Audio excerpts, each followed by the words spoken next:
And welcome back to the Women and Money Cafe podcast. Today on the sofa, Julie and I are delighted to be joined by Lauren Thomas-Clowes. Lauren is a mortgage advisor. She's a mortgage advisor for the Mortgage Mom. And for any of you really intuitive ones, you may have noticed a similarity in our names. And that is because Lauren is also my daughter. So I am especially excited to have her with us today, sharing all of your first-time buyer questions, perhaps why she's gone into mortgage advice, and really just to answer some of those seemingly complex questions that you may have if you are planning on your first mortgage or wanting to support a member of the family with theirs. So hello, Lauren, how are you? I'm good, thank you. Thank you both for having me. I've missed the Women in Money Cafe. It's nice to be back.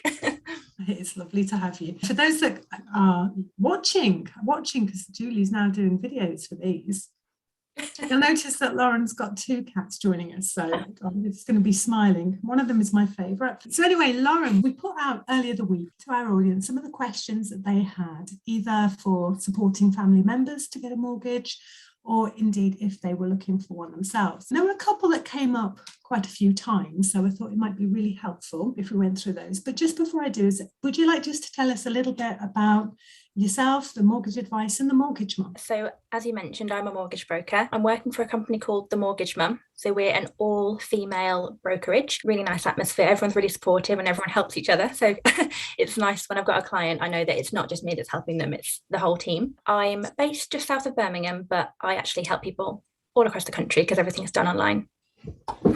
That's lovely. Now, I have a secret piece of information, as I know Lauren isn't a mum. So what was it about the Mortgage Mum that attracted you? Well, I think my sort of driving factor behind wanting to be a mortgage broker was that I knew I wanted to start a family, and having worked in very male dominated industries in the past, it's just the flexibility isn't there. I just couldn't see how I could have a career that I wouldn't have to sacrifice and have a family.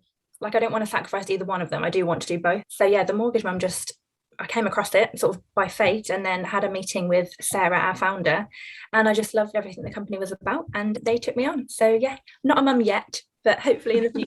We'll be back with that news on the sofa in the future then, hopefully.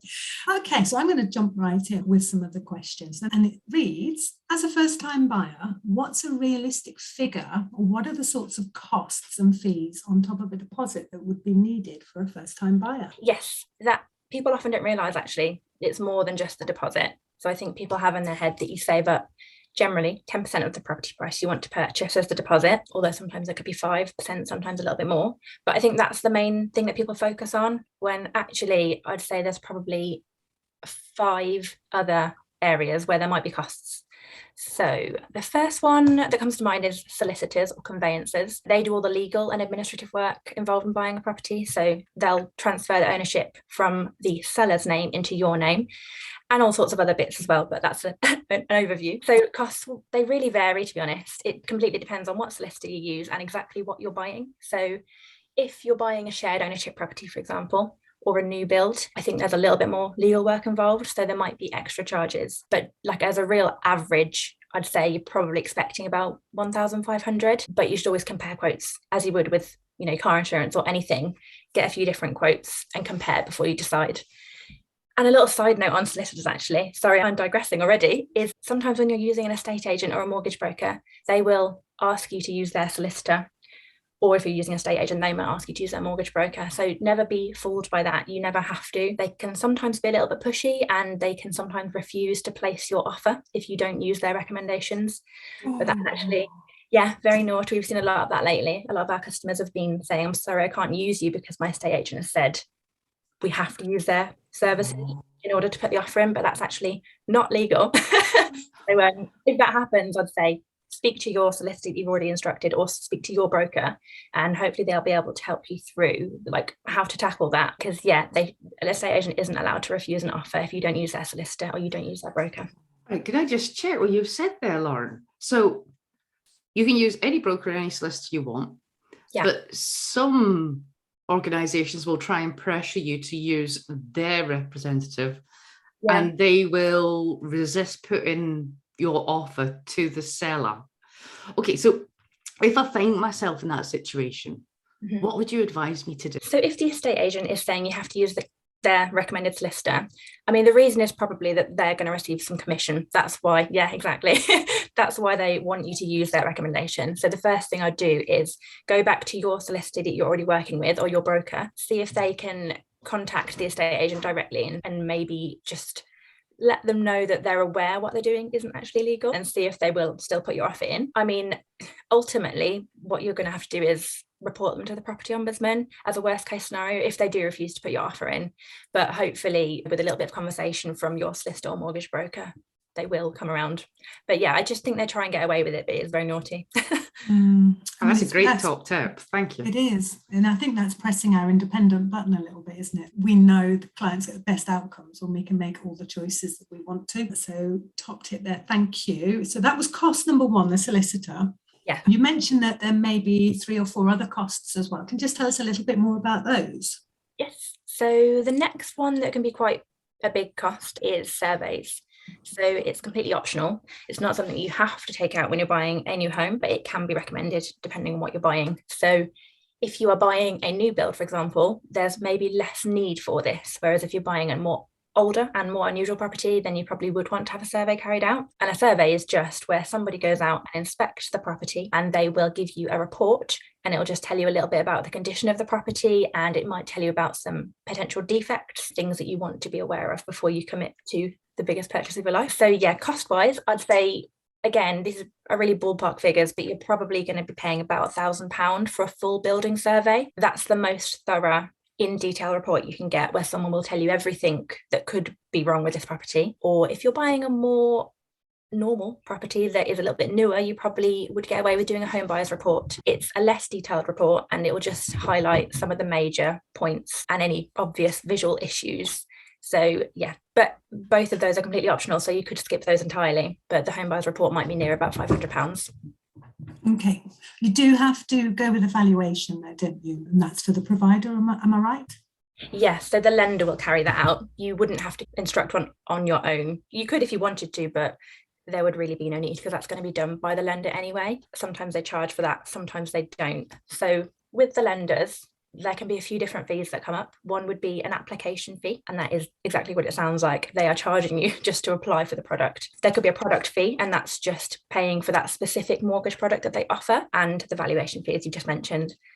So again, these really vary depending on the lender, but I'd say it could be anything from free to like £999 really for the product and application fees. Sometimes you can add those on to the loan, which means you don't have to pay for them up front, but obviously if you're adding a £999 fee on top of your mortgage, which is going to be paid over, say, 30 years, you're then paying interest on that for 30 years. So it can be a much more expensive way about doing that. So I'd always recommend people do save up for that fee, so you can pay it up front if possible. And then with the valuation fee, sometimes lenders actually pay for that themselves, and it's just sort of included in the cost. Sometimes you could be paying up to sort of maybe £500 again for that. But any fees that are involved with a mortgage product should be clearly explained on the mortgage illustration that your mortgage broker will go through with you. So you should be aware of any potential costs before you commit and say, yes, I want to go ahead with that. Okay. The next one, I think, is there a mortgage advice fee? Is that always payable as well? Yeah, that was my next one. So mortgage brokers usually charge a fee. You will find some that are free if that's what you're looking for, but I'd say generally you would expect to pay a broker fee. Again, it varies, but you might be paying anything from maybe £300 to £1,000. In really unusual circumstances, like where there's a lot more going on, you might have a slightly higher charge, but I think the maximum it would ever be would be 1% of the property value. But generally it wouldn't be that high. Again, your mortgage broker should disclose all of that to you before you commit to using them. So when you have your first appointment, your first chat with them, that should be something that's clearly explained. And with the mortgage broker fees as well, they are charged at different times. So with us at the Mortgage Mum, we'll charge a fee on application. So that means that by that point, we've done all of our research. We know that we can hopefully find your mortgage. We've got you a decision in principle, which is where the lender says, in theory, we're happy to lend you however much. So we're fairly confident by the point we actually ask you to pay us. But yeah, just be aware of that, because there are some brokers that will charge a fee up front. Were you doing a tally there, Julie? Were you there with your pen and pen? I have actually. Pen So and I got a couple of questions as well. Don't worry, Lauren, I'm going to behave myself today. Right. So just what Lauren was just saying. So this first time buyers and you've never done this before, you're trying to get your head around what do I need to do? And you've been focused on saving for your deposit. So Lauren, based on what you were saying there, when we factor in the solicitors, potentially a survey and a mortgage advice fee. Yeah. So at the simple end of the scale, we've got additional costs of about £1,800. At the more complex end of the scale, you could be talking about £3,500 more. Yes. And that's without taking into account stamp duty as well. But if we're focusing on first-time buyers, anything up to £300,000 won't actually have any stamp duty. So hopefully that could be zero. But if you are buying something over and above that amount, there will be stamp duty payable. So that's another thing you need to factor in. But I mean, that entirely depends on how much the home is that you're buying, because it's percentage based. I did have a question, if that's all right. So Lauren, it's a long time since I bought a home for the first time. And I'm just thinking back, and you were talking there about the different lenders and the different fees they might sneak in. So with my little mathematician's head on, what I'm thinking, right, if I'm a first time buyer and you're putting several deals in front of me, presumably what we're doing is, like, the money's coming from a bank, and banks are all about making money, aren't they? And they'll find different ways to make money off of you. So is that really cynical? No, it's not. So I presume what you'll help me do is think through, like, how much am I borrowing? And I'm going to guess that if there's an application fee or whatever they want to call it this week, does that buy me a slightly different interest rate? No, it wouldn't, unless adding that fee onto the loan would take you into a new loan to value band. So what I mean by that is lenders will say they're happy to lend a certain percentage of the property value. So as a first time buyer, most of the time people will have a 10% deposit, which means mortgages they're looking at will be 90% loan to. So if you're adding on a fee that's $999 onto your mortgage, that might tip you over a little bit. Right. Potentially borrowing 91% of the property value, for example. That's just something to be aware of. If you are moving up into different bands, there might be slightly higher interest rates. But again, the mortgage broker should make that really clear if you are going to add that fee on. Yeah, generally bands, I mean, they vary a little bit depending on the lender, but you might see 60%, 75%, 90%, and you'll have slightly more beneficial rates for the lower loan to values. Right. So if you can pay for that fee up front, that's definitely a better idea. Right, brilliant, thank you.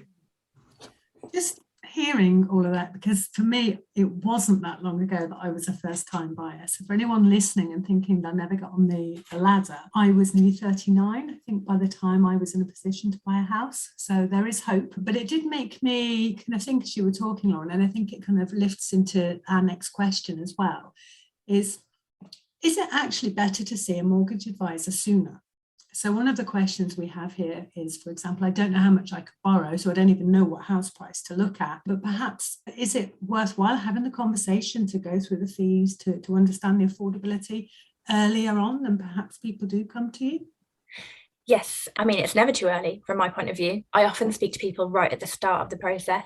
So, I mean, I think I spoke to one client 5 years before he planned to buy. But that was quite an extreme case. Usually it's more like 12 to 18 months.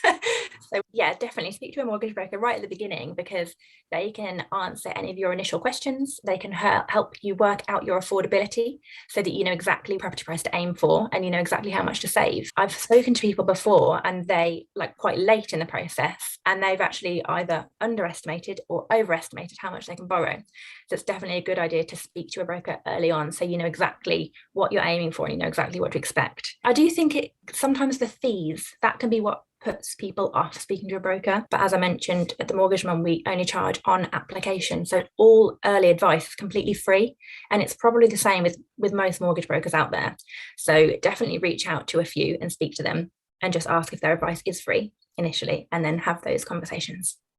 I think as well, this is, it's not just what's the cost for that mortgage broker. It's, do you really feel safe and that you could have a relationship with that person along that house buying journey? So not necessarily to compare fee by fee and kind of see who you've got a good connection with. Okay, so I have another question, which is, how long does the process take which my first response was, how long's a piece of string? But I'll put that one to you as our first-time buyer expert. How long is a piece of string is exactly what I thought when I read that question. It varies so much, and there's so many different factors that could change that time frame. From the mortgage broker's point of view, so the discussions with the client, finding out what they need, doing our research, getting a decision in principle, and then submitting the application, that could be done in potentially as little as 1 to 2 days. So very short. Yeah, very, very speedy. I mean, providing we've got all of the documents we need from the client, we've got all the information, there's no delays. Sometimes it could take much longer. And then you've got the lenders as well. So from their point of view, they are going to review all of the documents. They're going to review all of the information we've provided. And one of their underwriters is going to make a decision on whether they're happy to lend. Again, that will depend on their current workload and how busy they are. But maybe that could take 1 to 2 weeks. The longest parts are probably the conveyancing, so the legal work, the solicitors. They have to request searches from the local council on the property, which can take a really long time sometimes. I mean, maybe even a month for that. And then the solicitor might have more queries that come back from the searches, which would cause more delays. So I'd say, as an average for the solicitors, maybe you're looking at almost 3 months. And then you need to factor in, is there a property chain? So the person that you're buying a house from, I mean, where are they moving? Are they buying a house from somebody? And then that person might also be buying a house from somebody, and maybe they haven't found a property yet. So it's basically you're in a long chain of people waiting to move home. So as you can imagine, that causes a lot of delays as well. And that's really hard to pin down how long it'll take, because there's just so many people. There could be a lot of people, or you could be chain free, which is obviously a much quicker way. So I can't really put timing on that bit. I mean, if you're buying a new build property as well, obviously you've got to factor in the build time. Has the developer actually built the house yet? Are you waiting for them to finish something and sign it off? There's so many factors to consider, but as a real average, I'd say you're probably waiting for at least 3 months. I think that tallies with my first experience was probably 3 months for the solicitor, plus a couple of months either side from our bits and pieces. But then lockdown really did hit, because we had to move the second time during lockdown, and that took 9 months. I could have had a baby in the time that it took to actually move house. I'd have needed a bigger house, but nonetheless. Okay, so you're right. How long is a piece of string? And again, I think it goes to your earlier question, is actually the earlier you see a mortgage advisor or broker, the sooner maybe you can pick things up that might slow it down later. If I was to come to you as a first-time buyer, what would I need to have ready in order for you to do your speedy work? So generally, we would need proof of residency. So that would generally be a driving license or a utility bill. Proof of ID, which could be a passport or a driving license if it hasn't already been used as the proof of residency. We would need proof of deposit, which is just so we can see how your funds have been built up. So generally between 1 and 3 month statements of the savings account, so we can see where that money is coming from. And if it's gifted, we'll need to see the proof of whoever's holding that gifted deposit before they've given it to you. We would also need 3 months pay slips if you're paid monthly. If you're paid weekly, I think it's usually 7 weeks. And if you're self-employed, obviously you don't have pay slips. We would go off your self-employed accounts, which would be the tax year overview and tax year calculation. That's also known as an SA 302. So you'd need between 2 and 3 years of that, which I think can surprise some people when they've gone self-employed recently. So definitely plan ahead if you are going self-employed, and generally 3 months bank statements, although some lenders may ask for 6. Right. I mean, there might be other things that pop up as well once you've had your initial conversations, but that's the general things you want to prepare. You can see why it feels a bit overwhelming, can't you, for first-time buyers? Because, I mean, some of those things don't even sound familiar, do they? Even words like proof of residency. We don't make the language in and around finance particularly accessible. I'm sure Julie would have something to say about the need to simplify and the language in and around finance. Do you think as a first-time buyer it's accessible, Julie? Never. Lauren, would you mind just sort of explaining one of the phrases that you've been using? I think people, if they're a first-time buyer, they're maybe not familiar what it is and how important it is, but you mentioned an agreement in principle. Can you just explain for people what that is and why it's important? Yes, so an agreement in principle, also known as a decision in principle, and you might see that shortened as AIP or DIP. That is essentially just a certificate from a lender, and it will say, we are happy to lend Julie however much money, and it's in writing there. Make it £1 million, Lauren. If we use me as an example, let's have somebody happy to lend me £1 million. Have you got your 3 years self-employment? Well, we're happy to lend Julie £1 million then. And that will be a certificate that's valid for either 3 to 6 months, depending on the lender. And generally, when you put an offer in on a property, the estate agent is going to want to see that. And either you can send it to them or the mortgage broker should be able to send it to them. To get a decision in principle or an agreement in principle, you will usually need to answer a few questions. You generally won't need any documents at that stage, but the mortgage broker will have checked them already. And depending on the lender again, the lender will either run a soft search on your credit report or a hard search. Again, the broker will let you know which it is before they proceed. But if it's a soft search, it just means they are going to check into you, but it's not going to leave any mark on your credit report. Whereas if it's a hard search, it is actually going to leave a hard footprint on your credit report, and other lenders will be able to see that you've been searched. If that makes sense. But yeah, the mortgage broker should explain which one it's going to be before they apply for you. The estate agent might also ask for proof of deposit as well if there's a bit of a shortfall. So it's worth having both of those things ready before you go and view a house that you like. And the decision in principle, I've mentioned it can expire between 3 or 6 months. That isn't necessarily a problem because the mortgage broker can just renew that when it reaches the end. Because I know sometimes people, they can't find a house. Maybe it's more than 6 months people are looking. So yeah, they can be renewed. And again, it sounds like another reason to speak to your mortgage broker or advisor much earlier in the process. Because surely it didn't, in our day, Julie, in the old days, didn't we just go around a house and then do the paperwork when we'd found the one we liked? Whereas when I went through it last year, it was like I had to have everything ready before they would even accept an offer. Has that been a change in house buying process, or was I just going through the kind of lockdown? I didn't do it like you, Catherine. How did you do it? Go on. No, I had everything prepared first time round. Oh, did you? Very organised. I think that's why, because the terminology, the amount of paperwork that's involved, and buying houses, it is emotive and it's stressful. So that's why having someone like you on the team, Lauren, this is where it just makes a really emotional decision purchase a little bit easier, having someone on your side. So nice one. Oh, thank you. Yeah, I think it is really important, isn't it, to have a mortgage broker that you can ask questions and not feel silly. People always prefix their questions with that. This might be a stupid question, but, or, I'm embarrassed to ask this, but, and they shouldn't feel like that because it is very confusing. I remember when I went through the process of buying my first home and I was like, what am I doing?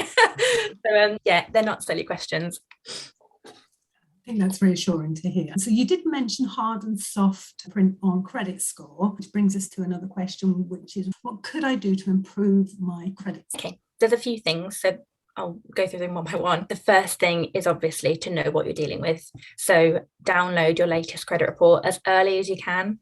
So as you mentioned earlier, how soon should you speak to a mortgage broker? I think that's one of the first steps you should do as well, checking your credit report. Your report, I'd recommend using one like a multi-agency that will show you everything that any credit agency has on you. So I think there's 4 main credit reference agencies, and all the lenders and credit providers will report back to them on how you have managed your payments, what things you've applied for. And it's basically just like a paper record of how you are with your money and your finances. So each different mortgage lender will use a different credit agency. That's the reason we would recommend using a multi-agency credit report.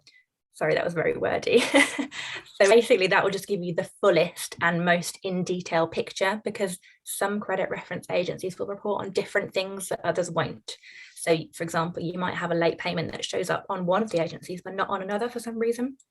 It's just because the lender didn't report back to that agency. Hope that makes sense. It does. Well, so can I ask, what is a multi-agency? Oh, sorry. So you may have heard of credit report agencies like Experian, TransUnion, and Equifax, I think are the main 3 that come to mind. A multi-agency credit report is just a credit report that groups those all together in one report, rather than you having to go and pay for them independently. All right. How do I get a multi-agency one then? So there may be a few, but the one I'm aware of is called Check My File. You can get a free trial for it, but after that it would be a paid service. Right. If you download the free trial, you just have to put your information in once and it will compile everything for you in one report, and it just saves a lot of faff, in my opinion. I mean, I think you can go and get each of the independent reports for free. I know there's ClearScore, And I think there's a couple of others that are free as well. So that's fine if you wanted to go down that route. But if you were looking for the in-detail paid report, I'd recommend just doing it once rather than doing it separately. Can we grab a link from you, Lauren, for the show notes for that one? Yes, of course. So first thing then is early doors, get your credit report downloaded and checked so that you've got time to remedy anything. Yeah. And then in terms of improving it, what sort of actions or what are kind of maybe 2 or 3 typical common scenarios you see that people could improve their score with? Yeah, so 3 things jump to my mind first. And the first is a really easy one to do and everyone should do it. And that is register to vote. I think that's the simplest thing you can do to potentially improve your credit score, because if you haven't done that, that will be bringing it down. So I think you can just go on the government website. I think if you just Google register to vote, it'll come up on the top results. I think it takes a couple of minutes. And then once that's done, it just means all the information is going to be accurate across your credit reports. So that's a super easy one to do. The next one, once you've downloaded your reports, is check through everything. Make sure there are no missed payments. And if there are, then contact those providers or lenders and make sure those are repaid as soon as possible. If you've missed a payment and you've missed it again for a second month, that's called arrears, and they will build up, and then you can make one payment, but you could potentially still be in arrears. So to always ring up the providers or go online if you've got access to see the statements online, and make sure you're fully up to date with your payments. And another thing you could do is check your financial links. So if you have lived in a house with someone, for example, like maybe it could be a student home, a lot of people share together, your finances will be linked. So something to be aware of. Or if you had an ex-partner, maybe on the check my file report, if you scroll down to the bottom, you will be able to see your financial links. And if there's anybody there that you're not actually linked with anymore, you can ask for that to be removed. But you have to have the account closed. Oh, I have a question. Right. So I do kind of have a husband. It's just we're separated. So he's at the bottom of my credit file. And the bottom of your road. Yeah, we live in the same street because we're still friends. Can I have Brian removed from my credit file then? So as long as you have no joint accounts together anymore, right, and you have no joint debt together. So for example, if you're on a mortgage together, you won't be able to de-link yourself from him. If you have a shared bank account, you won't be able to de-link each other. So once you've paid off all the debts that you have jointly and you've closed any accounts that you own jointly, I think it's called a notice of disassociation form. You've got to fill that out. Check My File can help you with that. If you go down to the bottom, they've got a help section and they can literally guide you through step by step, and they will get that person de-linked for you. All right, I've got to keep Brian. We have a joint account. Right, good news, Brian, if you're listening. But I mean, that is definitely something to be aware of, because sometimes if it wasn't something you were friends with anymore and they had racked up bad credit in their own name, that would be having a negative impact on your own as well. Yeah, I mean, I think that's such a valid point, because we just don't think about it. We think about ourselves. We don't know what someone else is doing. And on that note, I did the Check My File and found on an agency I don't know, so it's not showing on like the 3 major ones, a financial link from someone I house shared with absolutely years ago, which was having a negative effect. So, and this, I'm not asking a question, but it just brought to mind that this idea of the student, and especially with first-time buyers, because we often have to go through house sharing. You've put your bills, both of your names on one bill, you might have paid them your half and disappeared, never seen them again.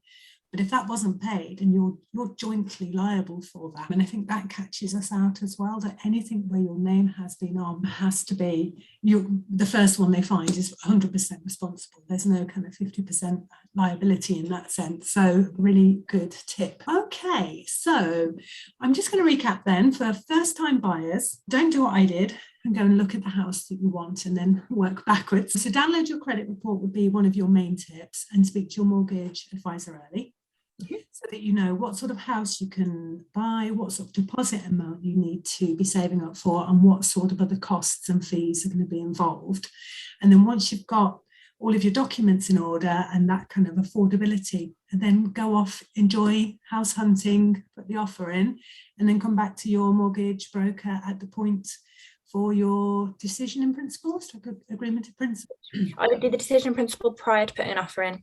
And the estate agents are likely to not accept your offer until you've got a decision in principle anyway. So yeah, all of that is correct, apart from come back to the mortgage broker just before you put an offer in, get the decision in principle. You could do that 3 to 6 months before you put an offer in, because obviously they last for that long. Then put your offer in, then let your mortgage broker know, and they can go ahead with the full application. Lovely. And then just let the process run its course, and all being well, keys to first property. Yeah.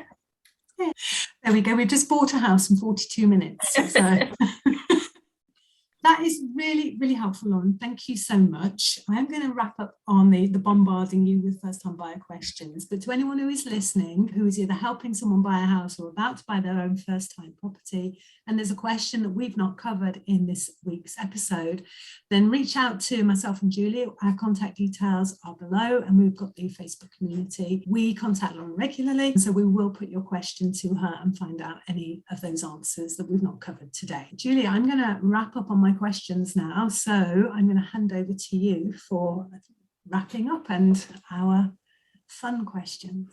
Okay, just one thing before we get onto the fun questions. Like, Lauren, what's your Instagram handle? My Instagram is Lauren_the_mortgage_mum. All right, everybody that's interested in this stuff, you need to go and follow Lauren, because she does the best Instagram posts ever. So, likes of that, what paperwork do you need to get organized? Like, your posts are so good at breaking down all the information everybody needs. So anybody wants help, go follow Lauren. Okay, fun questions now. Okay, so I'm under strict instructions not to ask Lauren about books. All right, but Lauren, so what we like to do is just to get to know everybody a little bit better that comes into the cafe to have a chat with us.